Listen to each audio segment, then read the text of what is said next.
My father abandoned me for his new family, but when he wanted to attend my wedding after I saw his Facebook, full of photos with my replacements, my decision left him devastated. I'm 27 years old.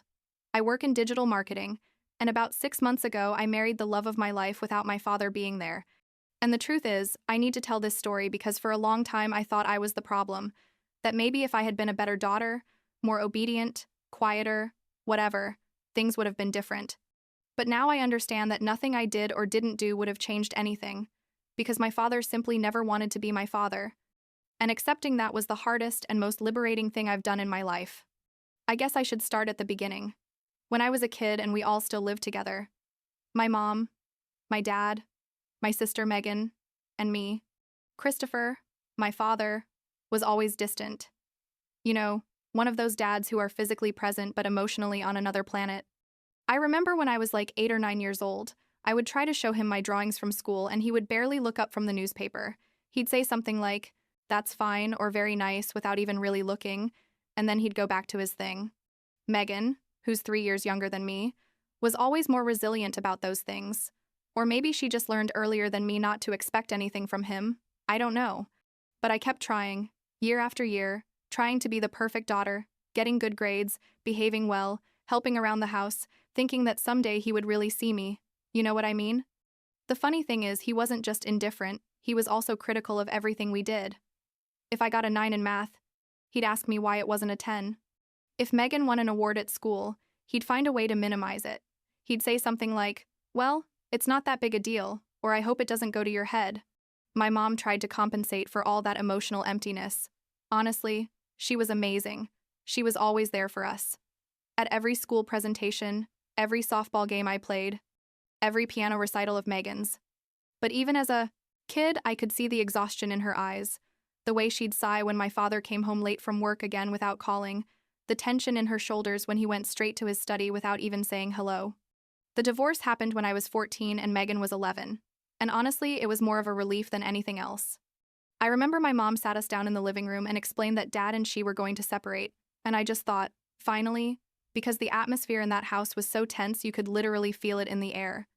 Megan cried a little, but I didn't, and I felt bad about not feeling bad. You know? Like there was something wrong with me. But the truth is, part of me, a big part if I'm honest, thought that maybe now things would get better with my father. That maybe without the tension of the failed marriage, he'd have more energy to be our dad. That we'd see him on weekends, and finally have that father-daughter relationship I'd always wanted. How naive I was. Seriously. The first few months after the divorce, my father kept up with the visits. More or less. He'd pick us up every other weekend, but it was obvious he didn't know what to do with us. He'd take us to the movies and fall asleep during the films, or take us out to eat and spend the whole time on his phone, answering work emails. Megan and I basically entertained ourselves while he was physically present, but completely absent, like he'd always been. And then the visits started to space out. First, he'd cancel one of the 2 weekends of the month. Then he'd only come once a month. Then every 2 months. And he basically stopped making the effort, and we stopped expecting him. What happened next? And this happened when I was 16. It was like a punch in the stomach that even today I find hard to process. Turns out my father had gotten married again. To a woman named Diane, who had 2 daughters, Victoria and Abigail, who were roughly our ages. And he didn't tell us anything. Absolutely nothing. We found out because a cousin of ours saw photos on Facebook. My father had blocked us on social media, which we didn't know until that moment, and mentioned it to my mom. And my mom had to sit down with us and say, "Dad got married. He has a new family." Megan started crying immediately, but I was like in shock. Like, this can't be real. And the worst part, what really broke my soul, was that in those wedding photos were Victoria and Abigail, his brand new stepdaughters, dressed as bridesmaids, smiling next to him, while his own biological daughters didn't even know he was getting married. That's when Megan and I decided to cut contact completely. I was 16, in the middle of adolescence, dealing with all the typical drama of that age, and on top of that, I had to process that my father had literally replaced his daughters with new and improved ones. We blocked him from everything, changed our numbers. Well, my mom helped us with that, and basically moved on with our lives. My mom never talked bad about him in front of us, which I admire so much now that I'm an adult. She would just say, "Your father has his own problems and you don't have to carry that burden." And she constantly reminded us that nothing that was happening was our fault. Years went by and I graduated from high school, went to college, met Brian in a communications class during my sophomore year, and basically built a life where my father simply didn't exist. Megan did the same, went to another college, studied graphic design, and the two of us moved forward. Every once in a while, I'd think about him. Obviously, especially in important moments like my college graduation or when I got my first real job. And there was a part of me that wished I could share those achievements with him. But most of the time, I was fine. Or at least, that's what I told myself. Brian and I had been together for like 5 years when he proposed to me, and it was perfect. Literally the most beautiful and thoughtful proposal you can imagine, with all our favorite people hidden to surprise me afterwards. And in the middle of all that happiness, I started thinking about the wedding, about who would be there. And for the first time in years, I allowed myself to consider the possibility of inviting my father. I don't know why. I guess there was a part of me that still wanted that traditional image of the father walking the bride down the aisle, you know? And I thought maybe he's changed. Maybe after all these years, he realizes what he lost. Maybe this could be a new beginning. I talked to Megan about it, and she was more pragmatic than me, as always. She told me, "Look, if you need to try it to have peace of mind, do it. But don't get your hopes up because he's probably going to disappoint you again." And she was right. Obviously, she was right. But I still decided to unblock him on Facebook to see what was up. Like, just to see if there was any sign that maybe, just maybe, things could be different. And that's when my world fell apart again, but in a different way, deeper. Because his Facebook page was basically a shrine dedicated to his perfect new family. There were hundreds. And when I say hundreds, I mean literally hundreds of photos of him with Victoria and Abigail. Photos from vacations in Europe. He never took us even to Disneyland when we were kids. Photos from graduations and school ceremonies. He never went to any of mine. Photos from elaborate birthdays. He was lucky if he remembered my birthday with a 30-second call. Photos of him teaching them to drive, helping them with homework, taking them to concerts. All the things he never, ever did with Megan and me. But wait. Because it gets worse. I started reading the posts and discovered he was paying for Victoria's entire college education, that she was at a super expensive private school studying medicine, the entire college tuition. This is the same man who told me when I was 17 that I have to get scholarships or student loans if I wanted to go to college because he couldn't help me financially, and I believed him. I worked like crazy to get scholarships and ended up with a student loan debt of like $40,000 that I'm still paying off. And there he was, bragging on Facebook about how he was investing in Victoria's future, how proud he was to be able to give her that opportunity.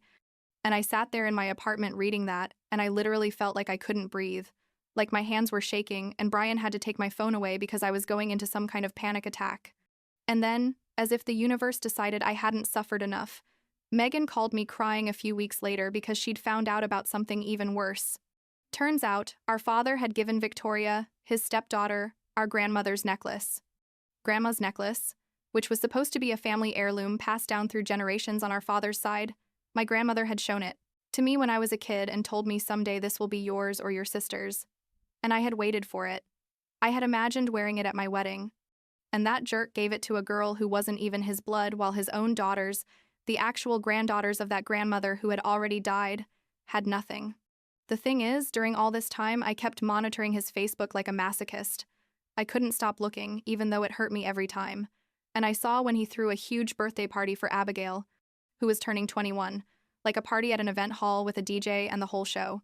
And that party was literally 3 days before my 26th birthday, and he didn't even send me a message. Nothing. Not even a generic happy birthday.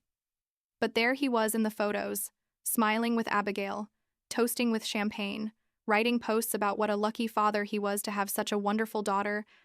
And I wondered if he had ever in his life written anything like that about me or about Megan.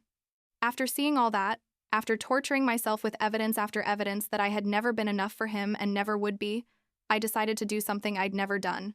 I decided to write him a letter. Brian told me not to do it, that it would only make me feel worse, but I needed to tell him everything I'd been holding in for years. I needed him to know exactly how his actions had affected Megan and me. So I sat down and wrote like 6 pages by hand, because I wanted it to be personal.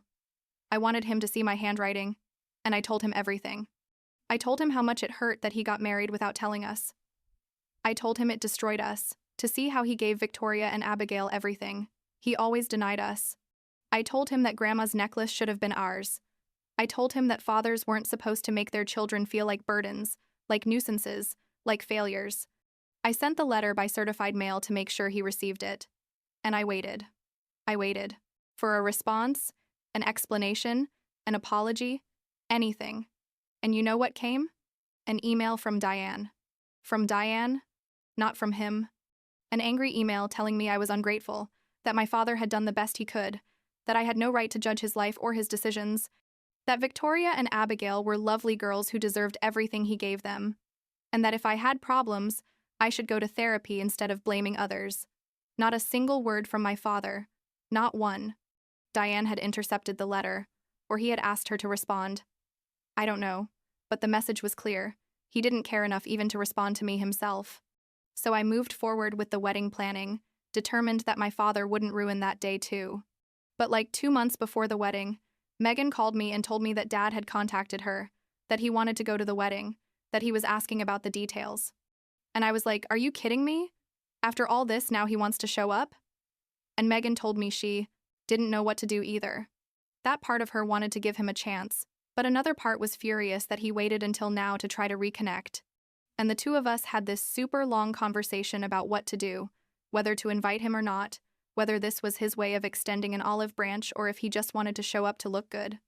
In the end, after many conversations with Brian, with my mom, with Megan, with my therapist, yes, Diane, I went to therapy, and it was the best thing I could have done. I decided no. I decided I wasn't going to invite him, because giving him a place at my wedding would have been giving him an honor he hadn't earned. It would have been pretending we had a relationship we never had, and I didn't want to start my marriage with that lie. I didn't want Brian and me to look back at our wedding photos and me feel that knot in my stomach every time I saw my father there, present on that day, but absent on all the other important days of my life. So, I got married without him. My mom walked me down the aisle, and it was beautiful. It was perfect. It was exactly what I needed. She had been there always, in every difficult moment and in every achievement, and it made complete sense that she would be the one to give me away to my new husband. Megan was my maid of honor, and cried during the entire ceremony, and our friends and the family that really mattered were there celebrating with us, and I didn't feel any emptiness, any absence, because the people who needed to be there were there. What did happen, and Megan told me this afterwards, is that my father called on the wedding day. He called Megan because obviously I wasn't answering his number, and he told her he was proud of me, that he knew I looked beautiful, that he wished he could have been there. And Megan asked him why he hadn't responded to my letter, why he never really tried to reconnect before, why everything had to be on his terms, and he didn't know what to say, just that he was sorry, that things had been complicated, the usual excuses, nothing substantial, nothing real. Like 3 or 4 months passed after the wedding, and my aunt, my father's sister, called me to tell me he had health problems, that the doctor had found something with his heart and that he was going to need surgery, and she told me, I think you should call him, I think you should work things out before it's too late. And I thanked her for telling me.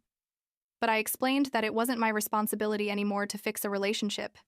He broke, and that I had tried my whole life to be enough for him, and that now I had to focus on my own peace of mind, on my own marriage, on my own life. And the truth is, I'm at peace with that decision. It's not that I don't care if he's sick or not. I'm human. Obviously, a part of me worries. But I also understand that I can't keep waiting for him to wake up someday and decide to be the father he never was. I can't keep putting my life on hold, waiting for an apology that probably will never come, waiting for him to really see me, waiting for him to choose me. Because here's the thing, and this is what I finally understood, with the help of a lot of therapy. He already chose me, or rather chose not to choose me, every day for 27 years, and I can't change that. Megan and I still talk about him sometimes, and she's a bit more open to the idea of maybe trying to have some kind of superficial relationship with him eventually, like Christmas calls or whatever, and I respect that. Everyone has to process this in their own way. But for me, closing that door was necessary to be able to really move forward, to be able to build the family I choose, which is Brian, my mom, Megan, our close friends, And eventually, I suppose the children Brian and I hope to have someday. Last week, Brian and I were looking at wedding photos because we're finally making the album. Yes, we took our time. Don't judge me. And there was a photo of my mom and me walking down the aisle. And he asked me if I regretted not inviting my father. And I told him no, not for a second. And it was true. Because that day was about love, about the people who really know me and support me. And my father stopped being that person, if he ever was, a long time ago. And that's okay. Not everything has a happy ending like in a movie where the absent father shows up at the last minute and everyone hugs and cries and everything is forgiven. Sometimes peace comes from accepting that you're not going to have that moment, that you're not going to have that relationship, and that doesn't make you any less worthy of love, any less valuable, any less complete. I am complete without him. And finally, after all these years, I can say that and really feel it.